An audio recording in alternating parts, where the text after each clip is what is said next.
আমাদের আগামীর রাষ্ট্রনায়ক দেশনায়ক জনাব তারেক রহমানের এই সবার আগে বাংলাদেশ শিরোনামের যে বাসটি সুসজ্জিত করেছে ওইখান থেকে মূলত আমি অনুপ্রাণিত হয়ে আমার ব্যক্তিগত মোটর বাইকটিও ওই একই আদলে সাজিয়েছি এবং তরুণদেরকে অনুপ্রাণিত করার জন্য এটি একটি অন্যতম নিদর্শন বলে আমি বিশ্বাস করি।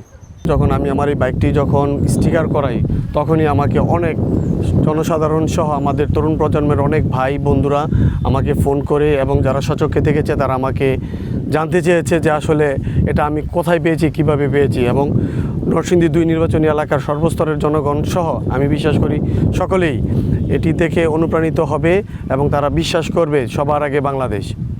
আমি বিশ্বাস করি তারেক রহমান আমাদের যেই সবার আগে বাংলাদেশ শিরোনামে বাংলাদেশকে পরিবর্তন করতে চাচ্ছে, ন্যায় ও আধুনিক রাষ্ট্র বিনির্মাণে এর কোনো বিকল্প নাই।